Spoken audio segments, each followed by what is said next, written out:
Assalamualaikum warahmatullahi wabarakatuh.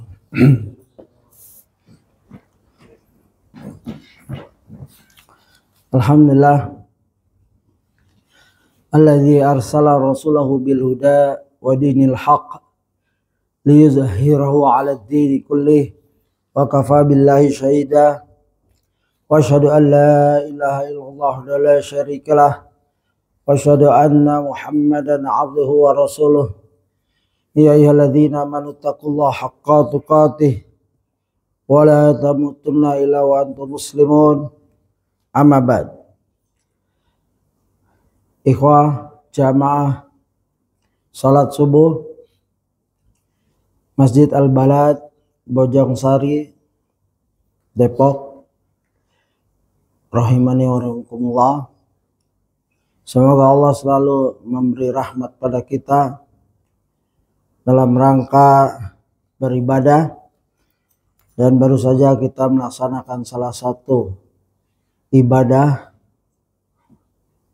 pilar atau rukun Islam, yaitu salat 5 waktu. Setelah kita bersyahadat, rukun yang pertama ya, lalu rukun kedua adalah iqamatus shalah, menegakkan salat, bukan sekedar mengerjakan, menegakkan ya, qimus shalah. Makanya perintahnya, walaupun salat itu salat sunnah, aqimus shalah liduluqis syams, tegakkan salat ya. Ini untuk salat tahajud, padahal Rasulullah diperintahkan untuk orang-orang yang salat tahajud bukan sekedar if'al, sekedar mengerjakan, tapi ya menegakkan. Artinya seorang hamba muslim yang memahami rukun Islam, hendaklah dia tahu rukun dan syarat salat, sehingga ibadahnya paripurna. Sebagaimana doa-doa kita ba'da salat, Allahumma a'inni ala dzikrika wa syukrika wa husni ibadatik. Ya Allah, tolonglah aku ala dzikrika, untuk mengingat Engkau. Seorang hamba tidak akan ingat Allah kecuali ya ditolong oleh Allah. Untuk mengingat Allah kita perlu pertolongan Allah. Ala dzikrika, az-zikr as-salah. Aqimus shalah lidzikr, tegakkan salat untuk zikir, untuk ingat Allah. Baca Al-Quran di dalamnya ya, Al-Quran az-zikr. Dan nasihat adalah zikir. Ini semua ada di rukun yang kedua, rukun Islam.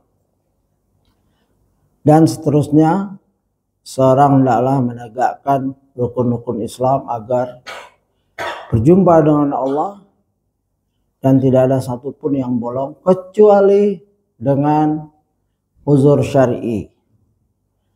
Dari salat, nanti zakat, Ramadan, puasa, dan juga haji. Alhamdulillah, insya Allah kita berdoa terus agar pemerintah kita mempermudah orang yang ingin haji, karena itu ibadah. Tidak boleh ibadah disusahkan. Bahkan kalau bisa digratiskan, bahkan kalau bisa dibiayai oleh pemerintah, karena haji wajib. Bahkan seorang ulama seperti Abdullah ibn Mubarak, orang yang mau pergi haji satu kampung, dia tolongin, dia biayai, keluarga yang ditinggalkan dia biayai oleh Abdullah ibn Mubarak. Bahkan pulang hadiah dan titipan uang orang-orang satu kampung itu dibalikin karena dikunci petik-petiknya. Andaikan sikap pemerintah seperti itu bagus sekali. Ya kita berdoa Andai kan orang-orang kaya seperti Al-Imam, Al-Hafidh, Muhaddith, Abdullah ibn Mubarak, bagus sekali.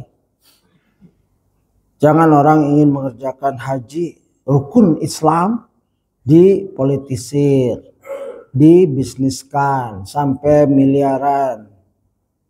Ya, sehingga orang susah. Ada yang menunggu 20 tahun, 30 tahun. Ada yang sampai wafat padahal sudah daftar, tidak pernah dipanggil. Na'udzubillah min dzalik. Ya. Tapi bagi yang sudah mendaftar dan tidak dipanggil-panggil, ya udah uzur syar'i. Ya, sebagaimana fatwa asatidzah salah satunya, ya. Orang yang sudah berat, ya, sudah terangkat kewajiban hajinya.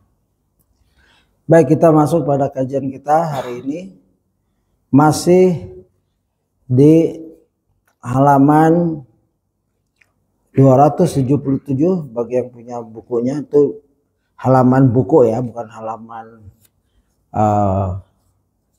aplikasi. Ada dua di aplikasi itu, ada halaman buku, artinya halaman PDF-nya. Kalau halaman aplikasinya lebih dari 30 halaman kalau nggak salah. Ini halaman buku. Yaitu melanjutkan bahwa sebelum Rasulullah SAW lahir, Allah takdirkan beberapa takdir kejadian-kejadian besar. Di antara kejadian besar adalah ditemukannya lagi air Zam-Zam yang kita sudah bahas ini, ya, di mana Abdul Muttalib, kakek Nabi yang paling mulia, ya, di sisi kemanusiaan, ya, paling dermawan dan lain-lain, dimimpikan 3 kali, ya, yang keempatnya dimimpikan, ya, galilah Zam-Zam. Apa itu Zam-Zam? Sekelas Abdul Muttalib, seorang kakek Nabi, langsung tidak paham Zam-Zam itu apa. Artinya Zam-Zam pernah hilang, ya, sehingga apa itu Zam-Zam, suruh digali. Ya, dijelaskan Zam-Zam itu air yang untuk dibagikan kepada jamaah haji, ya, begitu dijelaskan oleh yang di mimpi itu, orang mimpi itu mungkin malaikat, ya. Dia jelaskan malaikatnya siapa. Kemungkinan kalau seperti ini adalah Jibril alaihissalam. Sebagaimana Zam-Zam datang pertama ke kakeknya yaitu Ismail alaihissalam dan ibunya Hajar yaitu Jibril. Ya, Jibril bicara dengan ibunya Ismail karena Ismail masih kecil. Nah, itulah sampai ada keributan di mana pihak Quraisy lain ingin menguasainya, maka Abdul Muttalib menyatakan tidak, ini milikku. Lalu mereka tidak puas, ingin ke pengadilan. Sayangnya pengadilan kesyirikan, yaitu seorang dukun wanita di Syam. Dalam perjalanan 2 kelompok, pertama kelompok Abdul Muttalib, kedua kelompok yang menggugat. Di perjalanan Abdul Muttalib kehabisan air, timnya sampai parah, ya, sampai Abdul Muttalib nyatakan daripada kita terhina, gali lubang masing-masing, siap-siap mati, ya, begitu. Ketemu kelompok kedua yang menggugat, minta air, tidak dikasih. Begitu sudah berbaring, Abdul Muttalib ingat bahwa dia nggak boleh menyerah. Mari kita berusaha cari air. Ini di tengah padang pasir. Akhirnya dalam perjalanan mencari air, Abdul Muttalib kakek Nabi Muhammad SAW, kudanya menyentuh pasir yang mengeluarkan air. Lalu berbahagialah mereka. Ini dalam rangka ke dukun ke Syam, dukun wanita yang ingin mengadili. Ya, mereka percaya pada dukun pada saat itu. Di sini kelihatan Abdul Muttalib bukan seorang muslim. Ya, milahnya adalah milah kakek-kakeknya, yaitu jahiliyah. Agama Ibrahim yang sudah tersoleng dengan kesyirikan, menyembah berhala, percaya pada dukun dan lain-lain. Ya, setelah mendapatkan air, maka penggugat mereka ingin pergi mendapatkan air, tapi begitu Abdul Muttalib kekurangan air, mereka nggak ngasih air. Begitu Abdul Muthalib dapat air, dipanggil mereka. Setelah anak buahnya minum semua, ngisi perbekalan air, yang tadi nolak minta air, memberi air, dipanggil, suruh minum, suruh isi gerabah ya. Lalu mereka menyimpulkan, oh benar, banyak keberkahan sama Abdul Muthalib ini. Ya, akhirnya mereka setuju. Abdul Muthalib pemilik air Zam-Zam. Yang menggugat ini turunan Nabi Ismail juga, karena waktu mereka menggugat, ya Abdul Muthalib, bukankah ini air dari nenek kakek kita yaitu Ismail, gitu ya. Jadi ini kasus di mana Abdul Muthalib menemukan air Zam-Zam sebelum Nabi sallallahu alaihi wasallam lahir. Kedua kasus penyerangan gajah terhadap Mekah, terhadap Ka'bah. Ini juga kasus besar di mana mendekati kelahiran Nabi Muhammad SAW yang terjadi pada 571 Masehi atau 570 Masehi. Ya, 50 hari setelah itu Rasulullah lahir. Kalau tidak salah sejarah mencatat seperti itu. Artinya mudah diingat Rasulullah itu kelahirannya. Kelahiran orang besar, walaupun gak ada acara yang besar, dia mudah diingat karena dicatat. Tapi Allah ya ingin mengabadikan kelahiran hambanya yang satu ini, Nabi Muhammad SAW, utusan terakhir, hamba yang paling mulia, Rasulnya paling mulia, Khalilullah, ya, dengan kejadian yang besar, yaitu penyerangan Abraha terhadap kota Mekah, terkhusus Ka'bah, dan mereka menghancurkan kekuatan Islam. Ya, Ka'bah ini dari dulu walaupun kesyirik mereka kunjungi. Musyrikin sekitar Mekah datang berbondong-bondong setiap tahun. Haji mereka haji jahiliyah, ada mengandung kesyirikan. Ya, talbiyahnya juga begitu. Ya, labbaik Allahumma labbaik, labbaik la syarikali, la syarikalak labbaik. Ya, ditambah kecuali yang kau kehendaki. Kesyirikan itu kecuali yang kau kehendaki. Ya, dalam bahasa Arab disisipi kata kesyirikan. Kesyirikan walaupun kalimat harus diperhatikan. Talbiyah Islam yang tauhid dengan talbiyah kesyirikan beda dikit. Ada sisipan kata. Sebagaimana syirik khafi, syirik samar itu beda dikit. Bagi yang nggak bisa bahasa Arab susah itu. Ya, seorang berkata kepada Rasulullah, Masya Allah wa syi'ta, apa yang Allah kehendaki dan engkau wahai Nabi. Nabi marah. Ya, jangan ucapkan seperti itu. Masya Allah summa syi'ta, apa yang Allah kehendaki kemudian engkau. Ya, jadi dalam bahasa Arab summa dan wa, kemudian dan waw atau itu beda. Maka hendaknya kita hati-hati. Kalau misalkan kalau nggak ada kamu, ya, kalau nggak ada kalau tidak dengan pertolongan Allah dan kamu, saya sudah jatuh itu tadi. Nggak boleh pakai wa di sini, pakai summa. Ini syirkul khafi, syirik samar. Ya, kalau kita ucapkan dulu belum paham, kita istighfar. Ya, kalau sudah paham, kita nggak boleh lagi. Ya, gara-gara ya ini pertolongan Allah dan kamu. Ya, tidak boleh menyamakan seperti itu. Tapi kemudian kamu.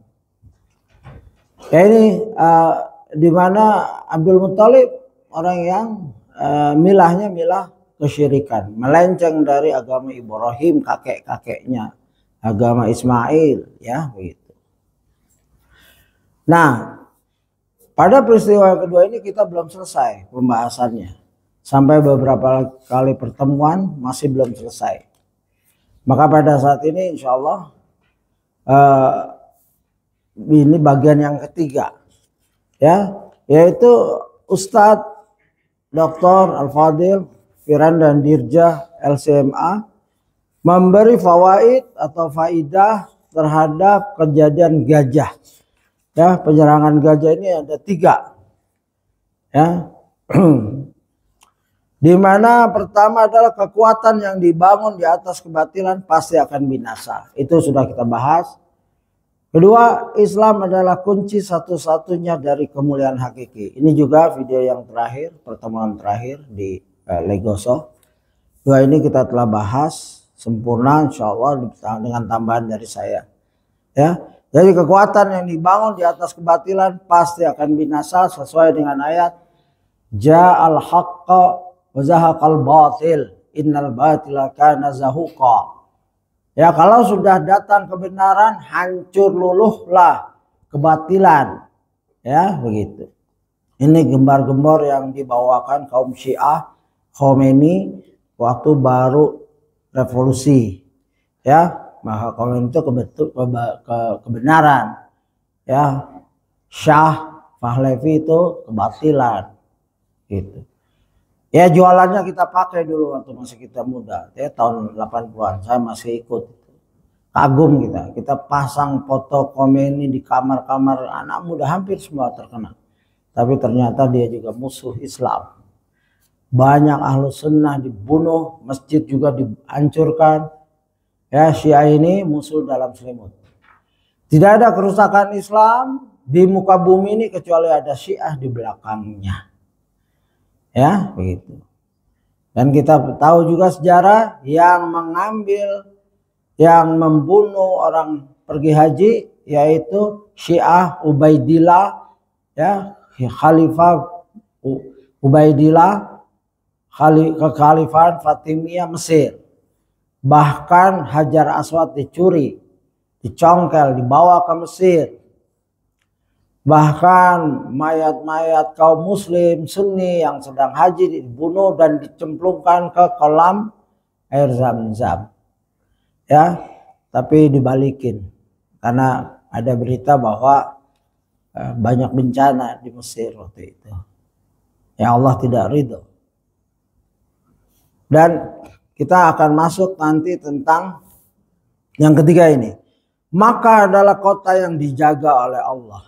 Jalaluhu. Ini bahasan kita. Jadi Islam adalah kunci satu-satunya dari kemuliaan hakiki. Ya, tidak akan tegak suatu kemuliaan yang hakiki ya kecuali dengan Islam. Setiap orang hidup ingin mencari kemuliaan.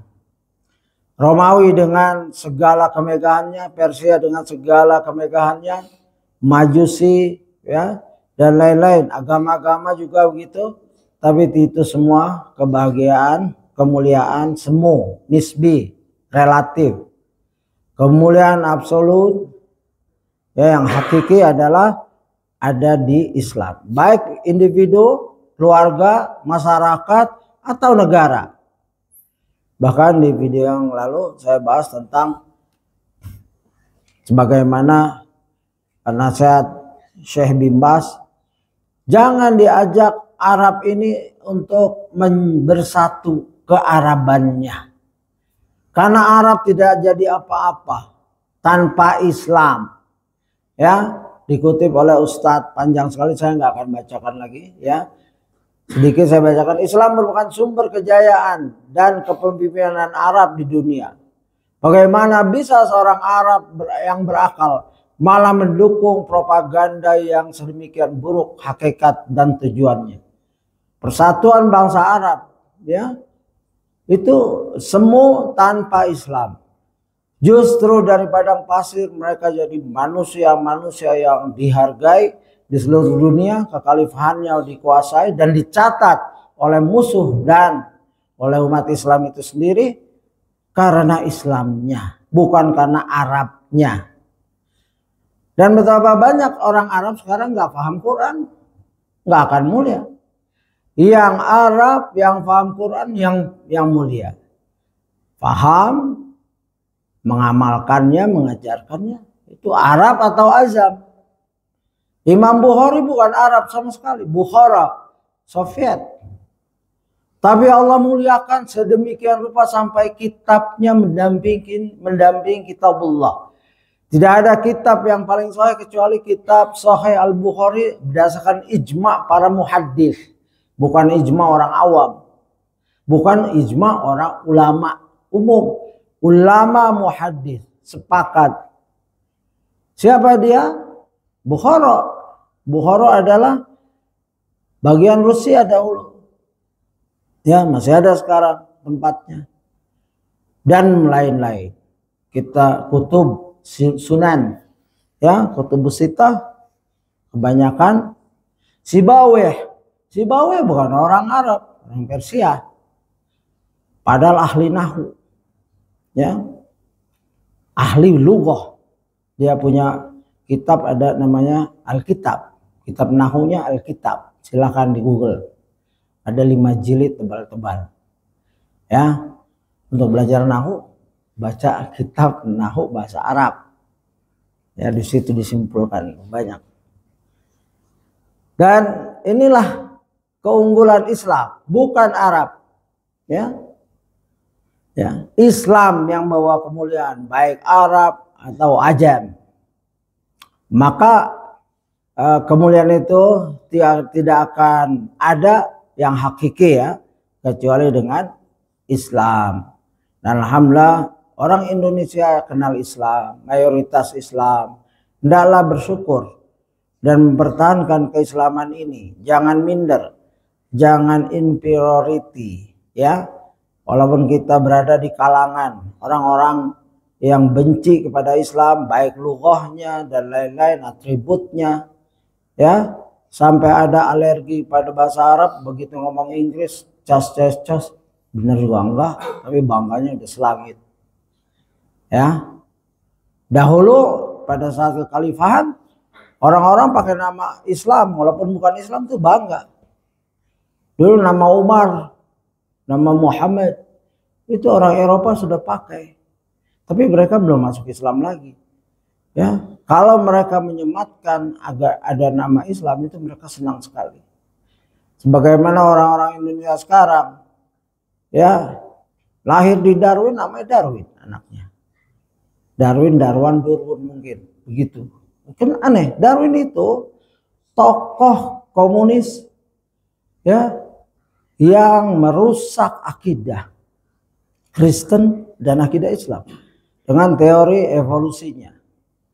Ya, begitu. Tapi orang Islam lahir di Darwin karena bangga mungkin kuliah sana 2 tahun, 6 tahun atau 3 tahun. Kagum punya anak dinamain Darwin. Sampai imam. Ya, karena saya pernah jadi asisten imam di sana, dia marahin saya. Kenapa orang Indonesia aneh? Orang Islam kok namanya Darwin. Darwin, dia tahu Darwin enggak? Siapa saya? Itu anak pelajar. Saya bilang ya kamu nasihatin aja. Sudah saya nasihatin. Sampai orang India Imam Abdul Qudus Al-Azhari hafiz Quran. Gak heran dengan pelajar-pelajar Indonesia. Gak perlu menamakan seperti itu. Apakah dia ingin mengenang kejayaan Darwin? Orang-orang kafir menamakan nama-nama daerah untuk mengenang keagungan Darwin, ya. Nanti ada nama lagi yang lain. Ya, begitu. Sama-sama seperti kita Jalan Jenderal Sudirman. Itu dalam rangka mengenang apa-apa itu. Karena Jenderal Sudirman adalah pahlawan kita. Ya. Nah kalau Darwin ngapain? Ya, mereka dia adalah perusak akidah sampai sekarang. Dan bahkan dibukukan. Dan bahkan diajarkan anak-anak kita. Ya, manusia berasal dari kera dan lain-lain. Ini kemuliaan yang semu yang dibikin oleh musuh-musuh Islam. Materi kita halaman 277. Maka adalah kota yang dijaga oleh Allah SWT. Ya, siapa saja yang berniat buruk di Mekah, maka dia akan mendapatkan azab yang pedih. Sebagaimana firman-Nya, Wa may yurid fihi bil hadi ya bi ilhadin bi zulmin nuzikhu min adzabin alim. Barang siapa yang ingin melakukan kezaliman di Mekah, maka kami akan buat dia merasakan azab yang pedih. Quran surat Al-Hajj 25. Ustadz menurunkan ayat ini menjelaskan inilah keistimewaan kota Mekah. Siapa saja yang berniat buruk untuk melakukan kemaksiatan di Mekah, maka dia sudah diancam dengan azab yang pedih dimanapun ia berada. Lafal ilhad ya, penyelewengan pada ayat ini di atas bermakna umum, mencakup semua jenis kemaksiatan dengan berbagai tingkatannya, baik berupa kezaliman terhadap dirinya sendiri, terlebih lagi pada orang lain. Hendaknya hati-hati bagi penyelenggara umroh haji, di mana ada kezaliman untuk dirinya dan orang lain. Pasti jangan melihat untungnya saja. Pulang jadi pembimbing haji bisa beli Innova. Ya, ada seorang ustadz dia menolak ya karena nggak sesuai dengan fitrah hatinya. Ya, ini nggak bagus seperti ini. Ya, ada seorang ustadz lagi, jangan semua diuangkan ibadah kita. Sholat ujung-ujungnya uang, jadi khotib ujung-ujungnya uang, memberi ceramah ujungnya uang, pergi haji ujungnya uang, umroh ujungnya uang. Naudzubillah, apakah ingin habis pahala kita di muka bumi ini? Enggaklah kita inginkan pahala-pahala itu di akhirat kelak? Ya, banyak perlombaan para penyelenggara umroh padahal menjolimi dirinya dengan pergi haji tapi nggak merasakan kehajiannya. Ada yang tiap tahun haji, ya tapi bekas asar hajinya nggak kelihatan karena dia sudah menjolimi dirinya. Dia sibuk dengan urusan ya administrasi sampai ibadah haji sudah nggak melekat lagi. Ya, padahal itu cuma setahun sekali. Kasih orang lain. Kuota itu beri orang lain yang nggak pernah haji, yang sudah tua, yang sudah hampir mati, yang sudah sakit-sakitan. Kenapa egois sekali? Dia sedang tiap tahun selama hidupnya haji. Padahal ada tetangganya yang sudah daftar 20-30 tahun masih belum dipanggil-panggil. Terlebih lagi kepada orang lain. Zalim pada orang lain juga nggak boleh, Bapak. Diri sendiri aja nggak boleh. Apalagi orang lain. Ciri-cirinya datang mengajak jadi pimpinan, akhirnya jamaah ditinggal. Ya, tidak sesuai dengan pembayarannya, hotelnya tidak sesuai, dikorupsi dan lain-lain. Ini kezaliman di Mekah. Ya, kita tidak berbicara person to personnya, oknum ke oknum, tidak. Secara umum, siapa saja, kita pun hati-hati. Kalau memang ingin niat ada bisnis usaha haji, maka dahulukan niat yang baik. Ya. Jangan terlalu zalim. Keuntungan jangan terlalu berlipat-lipat. Karena ini kita sedang. Kenapa kita tidak bercermin dengan orang-orang yang alim dalam bab ini? Bagaimana ulama bermuamalah. Seperti Abdullah ibn Mubarak. Bahkan uang para jemaahnya dibalikan. Dikunci di rumahnya. Diambil tiap pulang. Ya, begitu pulang diambil dibalikan. Mereka haji bersama ulama. Ini para pembimbing haji bukan ulama besar. Hanya ustadz-ustadz kecil-kecilan. Tapi biayanya besar-besaran. Dia sudah bisa pergi haji gratis saja. Itu udah hadiah seharusnya. Dia harus sujud syukur di depan Ka'bah. Tiap tahun bisa haji. Nggak usah mengharap lagi dunia. Itulah ibadah yang telah Allah mudahkan. Ya, itulah doa yang Allah kabulkan. Allahumma inni ala zikrika wa syukrika wa husni ibadatik. Baiknya ibadah itu pertolongan dari Allah. Ya, ini adalah diperhatikan. Ya, kita semua yang baca. Bahkan disebutkan dalam sebuah kisah bahwa ada beberapa sahabat Rasul yang memiliki 2 rumah. Yang satu bertempat di tanah haram, yaitu tanah suci. Yang satu bertempat di tanah dan yang satu lagi bertempat di luar tanah haram. Apabila mereka ingin beribadah pada Allah Jalla Jalaluhu, mereka akan masuk di tanah haram. Ya, karena mereka tahu bahwa pahala ibadah di tanah haram berlipat ganda. Namun setelah mereka beribadah, mereka keluar kembali lantaran takut akan bermaksiat di tanah haram. Mereka tahu ya pasti bahwa dosa maksiat di tanah haram tidaklah sama dengan dosa maksiat di luar tanah haram. Oleh karena itu, ya, orang yang tinggal di tanah haram kemudian melakukan banyak kemaksiatan, maka hidupnya akan gelisah. Allah Jalla Jalaluhu akan menimpakan azab pada dirinya. Dadanya akan terasa sempit dan hidupnya akan terasa susah. Ya, begitu.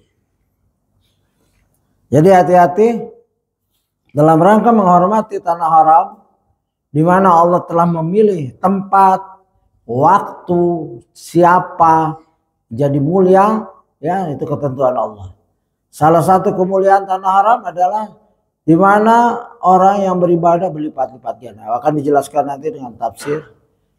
Dan orang bermaksiat ya, akan diberatkan hukumannya, apalagi berniat.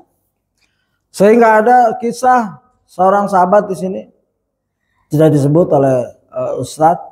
Saya juga belum dengar secara serius siapa orang ini. Ya, kalau dia punya rumah 2, kalau ibadah dia fokus ibadah, ya di tempat tersebut, ya yaitu di tanah suci. Kalau kelihatan dia akan bermaksiat, maka setelah ibadah yang pol dia kabur di tempat rumahnya yang di luar tanah suci. Ya ini karena kehati-hatian, ya begitu. Pada akhir zaman ketika manusia sudah terlalaikan dan terlupakan akan kemuliaan Ka'bah, maka Ka'bah akan dihancurkan oleh seorang Habasyi Ethiopia ya saat ini. Rasulullah SAW bersabda, ya, yuharribul Ka'bata zus suwaiqatain.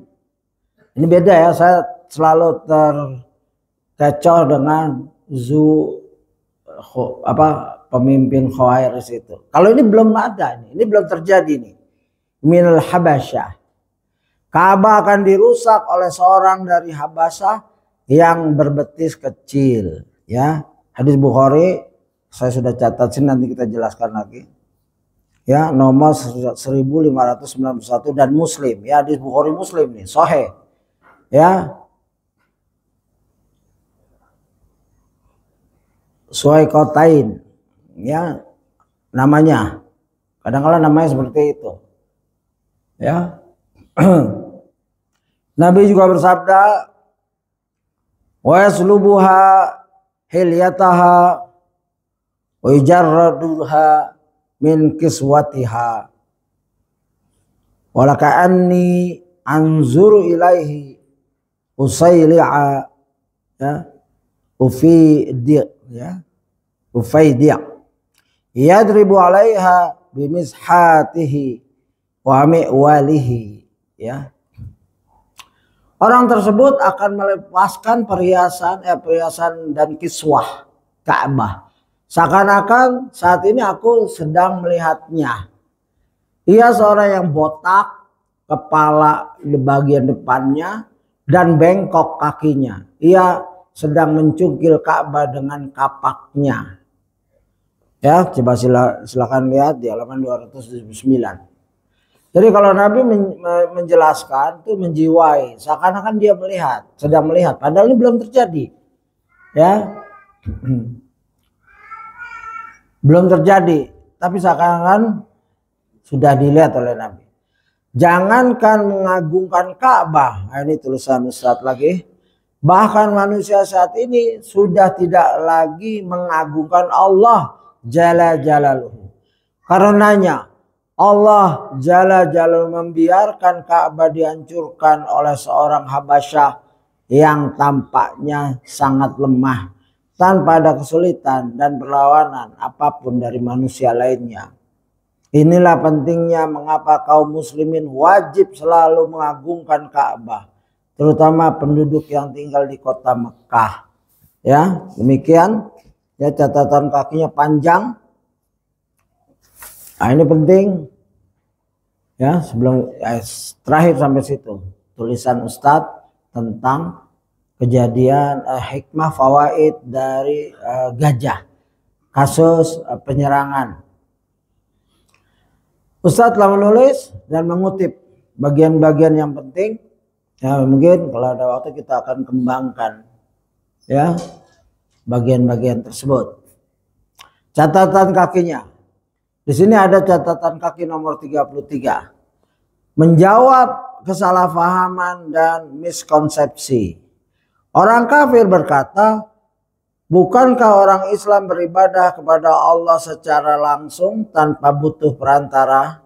Lantaran kenapa harus ke Ka'bah? Jadi mereka orang kafir, dan ini saya lihat sendiri di Australia, kita pernah sholat di depan umum karena ada acara multikulturalism. Ya, habis kita azan, kita sholat berjamaah, banyak orang kafir di sana. Lalu waktu selagi kita lagi sholat, mereka melihat kita sholat, terus anaknya bertanya, seorang ibu dan seorang anaknya, ya, Mom, what are they doing? Mama, itu ngapain mereka? Katanya. Mamanya spontan menjawab, they are worshiping the wall. Mereka sedang menyembah tembok. Ya, kita karena belum selesai, kita nggak bisa jelaskan, karena kita memberi penjelasan bagi orang yang bertanya. Tapi karena kita lagi sholat, kita nggak bisa menjelaskan. Ya, saya juga agak kesel dapat mamanya jawab kayak gitu. Selesai sholat, salam, alhamdulillah. Yusuf Newman, orang Australia, bule masuk Islam, ya, tatoan besar orangnya, langsung berdiri. Saya juga kaget lihat dia berdiri, dia kejar itu ibu-ibu. Excuse me. Mom, what did you say to your daughter? Ibu, kamu jawab apa ke anak kamu? Lihatin terus. Apa? Tadi anak kamu bertanya, ya, kami nggak menyembah tembok, kami menyembah Allah. Begitu. Dijelaskan dengan baik. Ya, jadi orang kafir itu perlu dakwah, perlu penjelasan. Ya, dia sudah punya mindset seakan-akan kita ini nyembah Ka'bah, nyembah Hajar Aswad, ya begitu. Sama seperti yang lain menyembah Yesus, salib tuh, yang lain menyembah Buddha dan lain-lain. Ini konsep mereka, sehingga kita harus jelaskan. Ya, maka dia jelaskan, akhirnya alhamdulillah, mungkin ya terserah mau beriman apa enggak. Ya, kita pun harus menyiapkan jawaban jika anak kita bertanya. Kita harus ajarkan anak kita bahwa kita tidak menyembah Ka'bah. Ka'bahnya bangunan. Ya, kita tidak menyembah benda seperti berhala-berhala yang kaum musyrik kerjakan. Jawaban. Ayo Ustaz memberi jawaban di sini. Ka'bah bukanlah perantara melainkan sekadar kiblat. Ingat, dia bukan wasilah. Ibadah harus ya melihat, bukan begitu. Dia hanya kiblat. Kiblat itu arah. Sungguh berbeda antara menghadap kepada suatu, ya, dalam ini adalah menghadap kepada Ka'bah, dengan ya Nasrani yang menjadikan Yesus sebagai tujuan ibadah. Meskipun menghadap Ka'bah, seorang muslim mewujudkan hatinya serta memperuntukkan seluruh ibadahnya hanya kepada Allah Tuhan semesta alam, bukan untuk Ka'bah. Gak ada kan orang muslim begitu sholat yang dia hadirkan tuh Ka'bah, ya, baru dia bisa sholat. Bukan.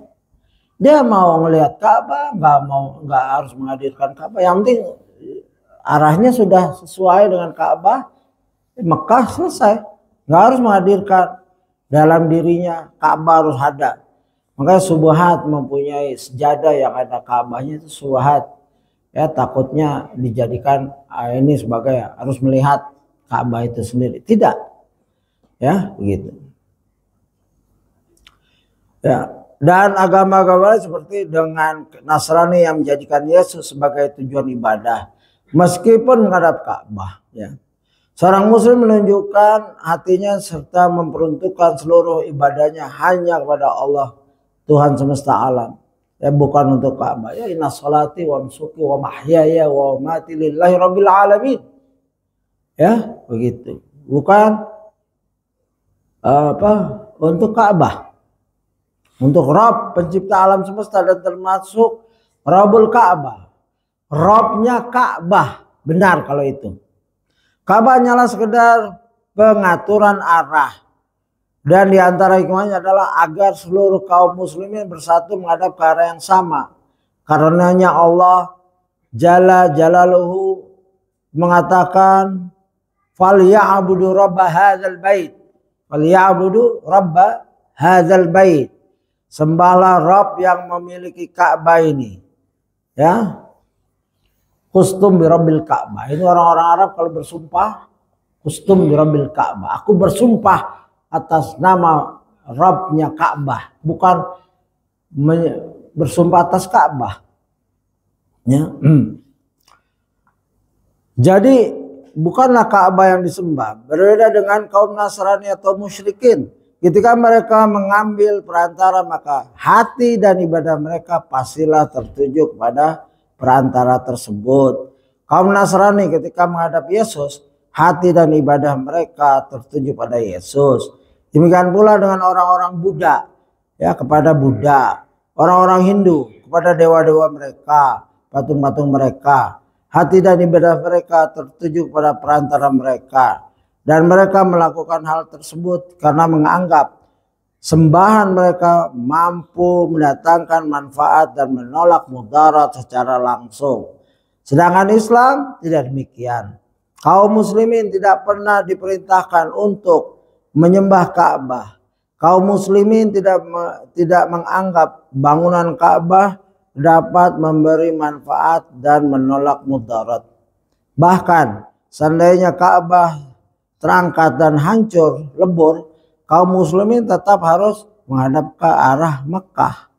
Karena memang bukanlah Ka'bah yang mereka sembah. Ya, ketika hendak mencium Hajar Aswad, Umar radhiyallahu anhu, ya, Umar bin Khattab radhiyallahu anhu berkata,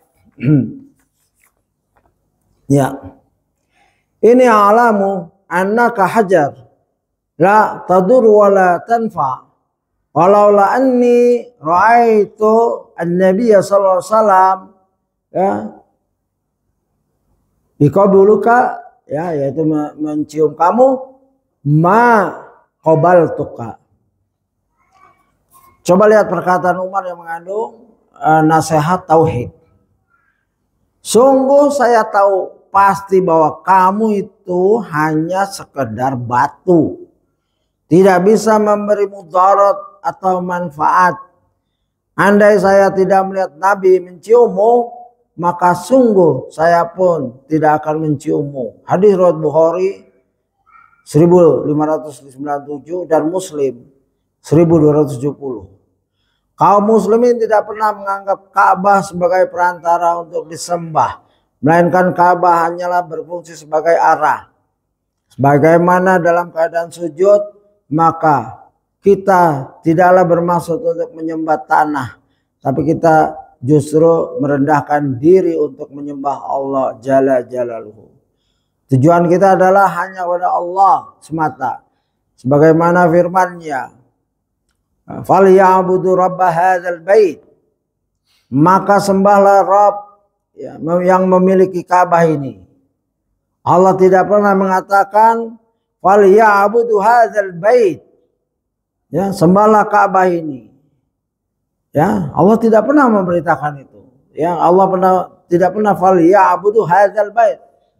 Ya, sembahlah rumah ini, yaitu Ka'bah ini. Tidak pernah. Yang ada adalah falyabudu rabb hadzal bait. Sembahlah Rabb pemilik Ka'bah ini. Begitu.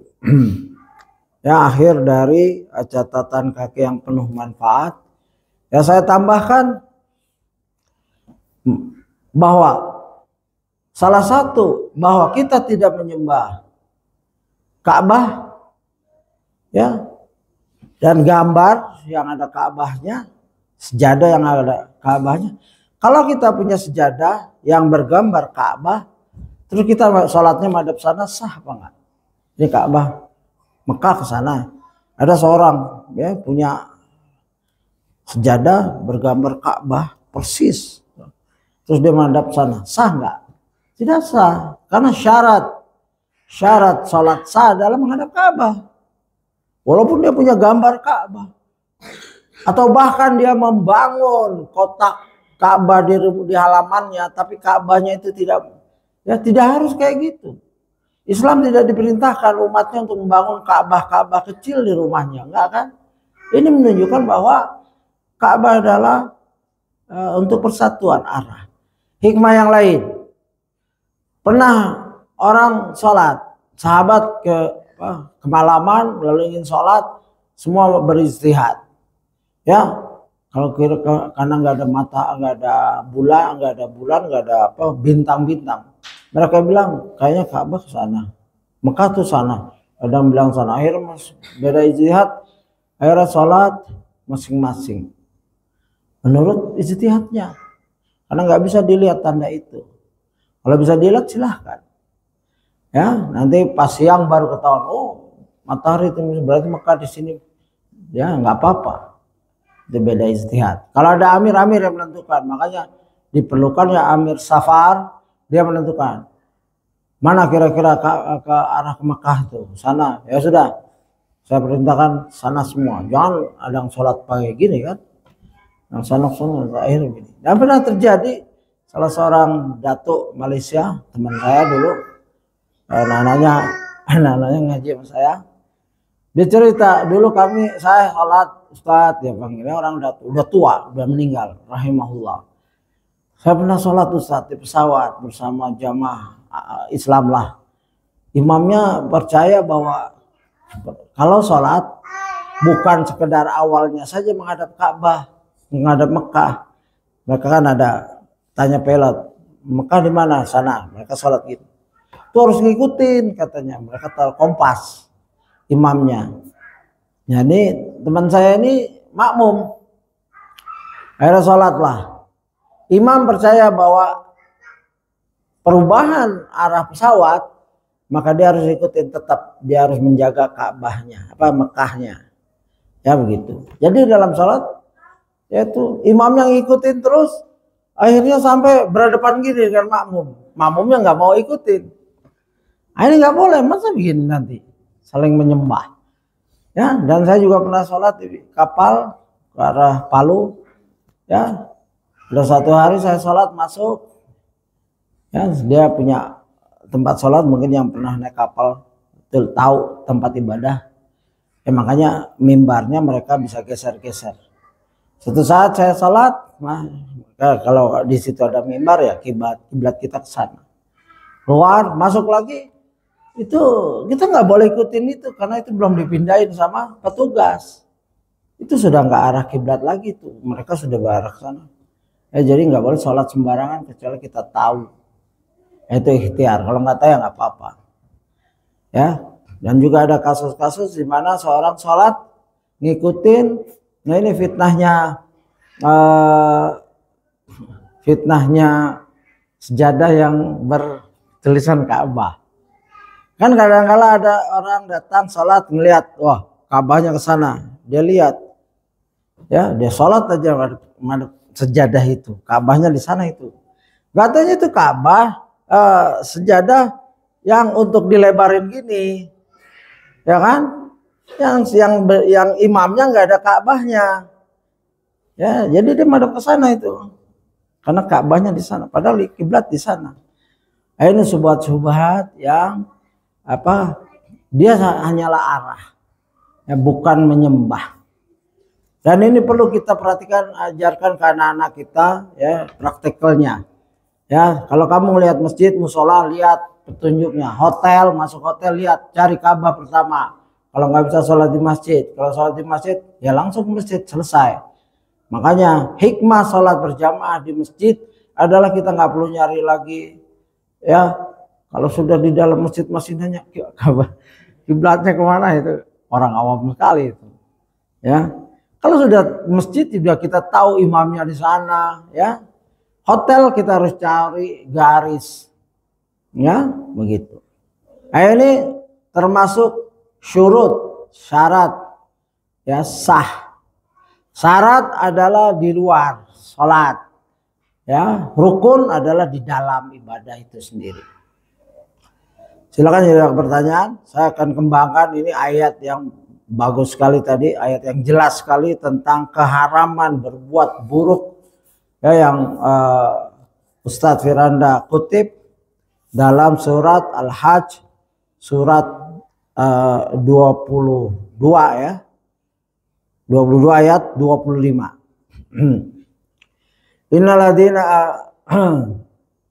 Innalladzina kafaru wa yasudduna an sabilillah wal masjidil haramul ladzi ja'alnahu lin-nasi sawa'an, ya, akifu fil bad wa may yurid. Ini kunci ayatnya yang dikutip sedikit tadi. Wa may yurid fihi bil ilhad bizulmin nuzikahu min azabin alim. Ayat panjangnya adalah sungguhnya orang-orang yang kafir dan menghalangi manusia dari jalan Allah dan Masjidil Haram yang telah kami jadikan untuk semua manusia, baik yang bermukim di situ maupun di padang pasir, dan siapa yang bermaksud di dalamnya melakukan kejahatan secara zalim, niscaya akan kami rasakan kepadanya sebagian siksa yang pedih. Jadi tidak boleh seorang menyusahkan, ya, orang-orang yang ingin pergi haji, ya, ingin beribadah. Lalu pemerintah sekarang gimana? Itu kebijaksanaan, fatwa dan umara keputusannya. Tidak boleh haji tanpa license dan lain-lain, itu karena ingin menyelamatkan, ya, jamaah yang lain, karena mereka tahu daya tampung kemampuan mereka. Dalam tafsir Ibnu Katsir panjang sekali, banyak sekali hal-hal yang dibicarakan, ya, yang perlu kita pelajari sebenarnya untuk orang Islam yang ingin haji. Nah, pembicaraan banyak sekali. Ya, diantaranya sampai membicarakan bolehkah tanah-tanah di Mekah itu disewakan. Ya, begitu. Ya, silakan nanti dibuka di Tadabbur, ya, di aplikasi Tadabbur, silakan dibaca sendiri bahwa itu ada perdebatan para ulama, ya, dan kejahatan-kejahatan termasuk tidak orang asli di situ yang tidak menolong tamu-tamu Allah. Makanya kalau yang sudah pernah umrah dan haji mungkin kelihatan di situ, ya, bahwa mereka itu benar-benar berusaha. Bahkan Imam Ahmad telah mengatakan pula di dalam Musnad Abdullah ibnu Amir ibnul As, ya, ini dikutip oleh Ibnu Katsir, bahwa telah menjatuhkan pada kami Hashim dan lain-lain, itu sanad, ya, yaitu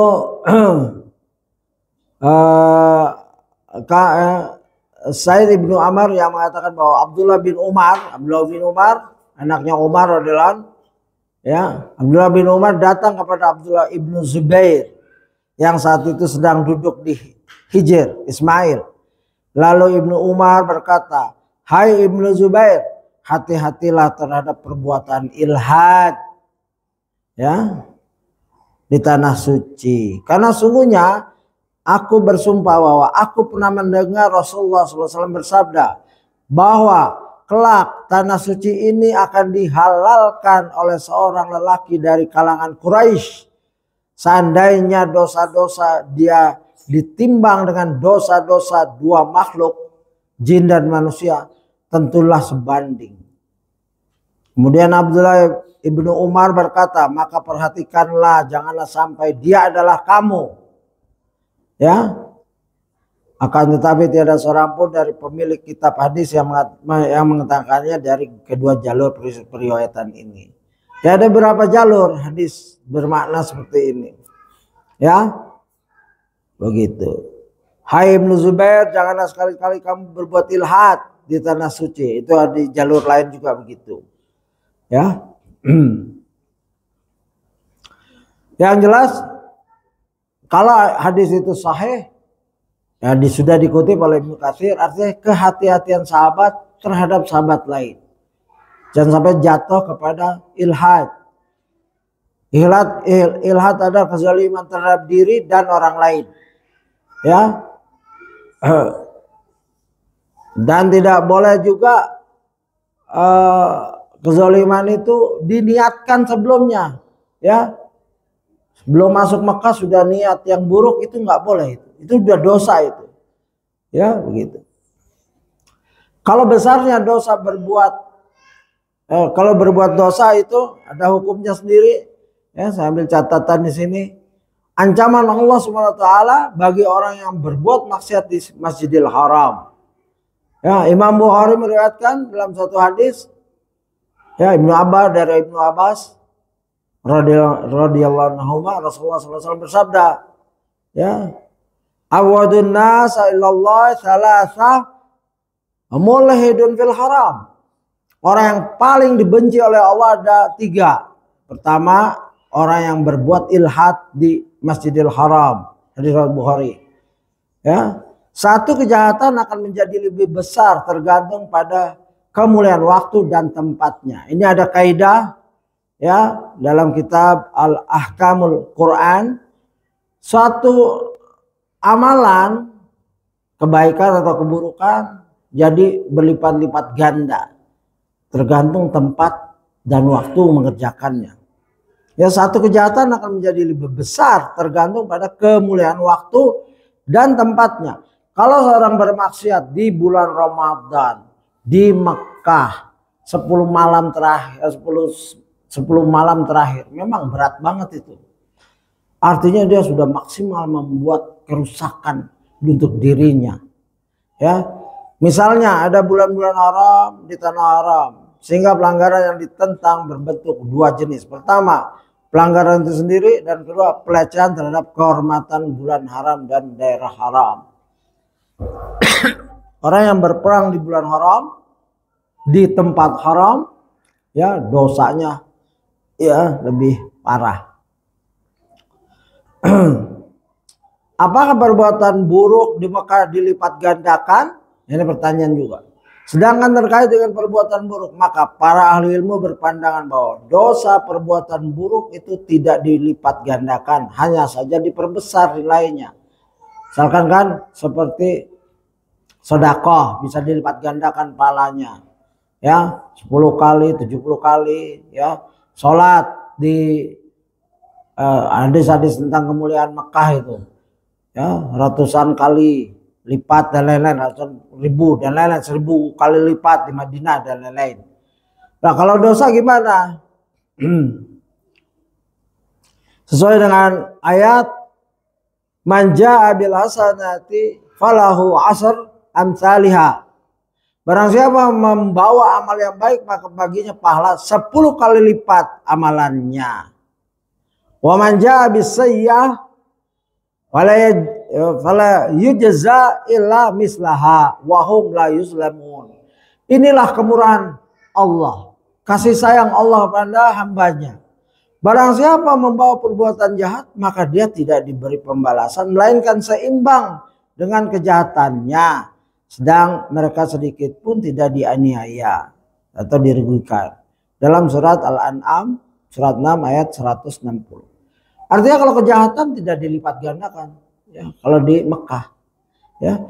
Jadi akibat perbuatan buruk itu tidak dilipat gandakan nominal dosanya, tidak pada bulan Ramadan, tidak pula perbuatan yang dilakukan di wilayah haram di Mekah atau di tempat lainnya. Jadi balasan satu keburukan tetap satu saja, ya, gitu. Ini merupakan karunia dari Allah. Namun tentu keburukan yang dilakukan di wilayah haram, keburukan dilakukan pada bulan Ramadan, dan keburukan yang dilakukan 10 hari pertama Zulhijjah tentu lebih besar dosanya, bukan karena nominalnya dilipat gandakan, tapi karena nilainya yang besar. Ya, bukan dilipat gandakan, bukan. Kalau lipat gandakannya kejahatan satu dibalas satu. Ya, tapi satunya ini besar. Kalau di bulan haram, kalau di tempat haram, begitu maksudnya.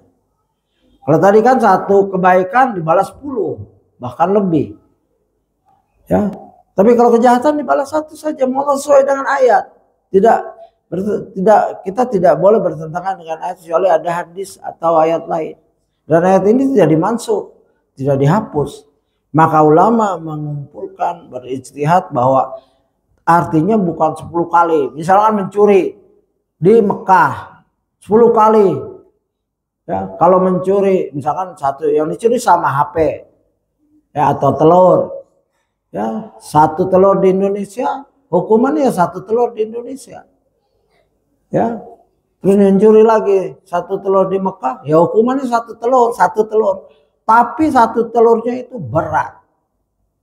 Ya, kalau ibadah kan kita cuma sekali sholat di 2 rakaat, di sana kan lipatan kali. Ya, itu kalau ibadah. Kalau perbuatan buruk sekali ya satu telur dihukumnya, tapi berat.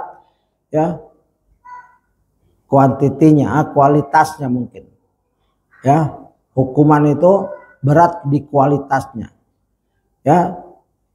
Tapi misalnya keburukan yang dilakukan di Mekah tentu lebih besar dan lebih berat dosanya dibandingkan dengan keburukan yang dilakukan di Jeddah dan Taif.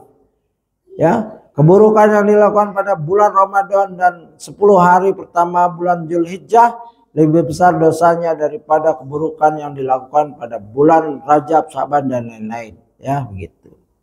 Nah, ini adalah kita pahami. Dan yang paling penting adalah kalau sudah ke Mekah niatkan yang benar dan pertahankan niat itu.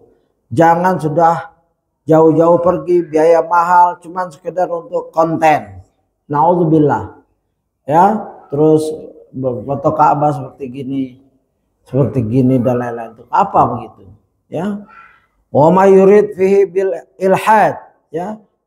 Bizulmin yuzikahu min azabin alim. Ya, ayat ini sering diulang-ulang dalam nasihat. Dan ya Allah Jalalu menggunakan kalimat nakira semuanya. Artinya jika ada yang melakukan perbuatan jahat apapun maka dia terkena ancaman ini. Nakira ya tidak pakai alif lam. Ya. Bi ilhad. Artinya kezolimannya umum, ada yang kecil, ada yang besar, bermacam-macam variasi, ada yang dulu, ada yang sekarang. Ya, sekarang kezoliman makin banyak mungkin. Betapa mereka tidak mengindahkan Ka'bah. Pada suatu saat Ka'bah memang ya tidak diindahkan sama sekali. Kata bizulmin ini menunjukkan bahwa jika suatu itu mendatangkan kezaliman maka sudah sangat berbahaya. Kezaliman itu terkadang ada pada perbuatan-perbuatan maksiat, menyakiti orang lain. Terkadang juga kezaliman itu ada dengan sebab perbuatan syirik. Jika bentuk kejahatan itu menzalimi diri sendiri dengan cara melakukan perbuatan maksiat atau kekufuran, maka ini berbentuk kejahatan. Jika menimbulkan kezaliman pada orang lain dengan cara membunuh, memukul, mengambil harta atau mencela, maka ini juga bentuk lain dari kejahatan. Semua ini adalah kejahatan dan semuanya adalah perbuatan zalim dan pelakunya terancam bahaya besar. Namun kejahatan berbentuk kekufuran, apalagi membawa kesyirikan ke Mekah. Dia sudah ibadah nunggu puluhan tahun di sana syirik, ingin robek kiswah dalam buat jimat agar kalau lawan musuhnya kebal. Nanti dituliskan nama dukunnya. Kamu ambil itu, robek itu kiswah, kebal, nanti saya tulis itu disimpan atau dibakar, diminum airnya. Banyak kasus-kasus kayak gini. Jauh-jauh haji dia membuat kesyirikan. Ya, disebut. Namun kejahatan yang berbentuk kekufuran kepada Allah, ya, atau keluar dari Islam adalah merupakan kejahatan terberat dan terbesar. Jadi setiap orang mempunyai kezaliman beda-beda. Ada zalimul li nafsih, ya, untuk dirinya, tapi tidak berat, tidak sampai syirik. Mungkin ya mengganggu orang. Di sana ada yang niatnya mungkin matanya keranjang, ya, sampai sana dipuaskan untuk itu. Ya, itu akan merugikan ibadahnya sendiri. Ya. Dan kezaliman yang besar ada syirkul, ya, syirik akbar. Bagaimana wa idh qala Luqman li ibnihi wa ya'idu ya bunayya la tusyrik billah inna syirka la zulmun azim. Ya, itu. Jadi hati-hati bagi orang-orang yang siap, ya, yang sering umrah atau membawa jamaah, dalam perhatikan, jangan menghitung keuntungan dunianya saja. Tapi perhatikan betapa besarnya dosa kezaliman, ya, kepada orang lain, apalagi orang itu orang tua, ya, disia-siakan sampai sana. Na'udzubillah. Ya, ini sudah 1 jam. Jika ada pertanyaan mungkin setelah kajian silahkan kita duduk-duduk untuk tanya jawab. Ya, masih banyak bahan kedustaan Syiah atas kota suci Mekah dan Madinah. Ya, Syiah mengganti Mekah Madinah dengan Qum berdasarkan hadis yang turun dari kitab Bahrul Anwar jilid 57 halaman 213. Jadi Bahrul Anwar itu ada 100 jilid, ya. Saya pernah lihat PDF-nya, tapi sampai sekarang belum sempat download. Sungguh malapetaka dari kota kaum Qum, dari kota Qum dan para penduduknya. Akan datang satu masa saat kota Qum dan para penduduknya akan menjadi hujah di hadapan seluruh makhluk. Sombongnya ini, si majelis ini, ulamanya namanya Majlisi. Ngarang apa aja yang dia mau ngarang. Ya, peristiwa itu terjadi saat imam kita alaihissalam, ya, lihat, Ali itu alaihissalam, masih dalam masa pertapaan. Ali bertapa atau siapalah. Mungkin bukan Ali nih.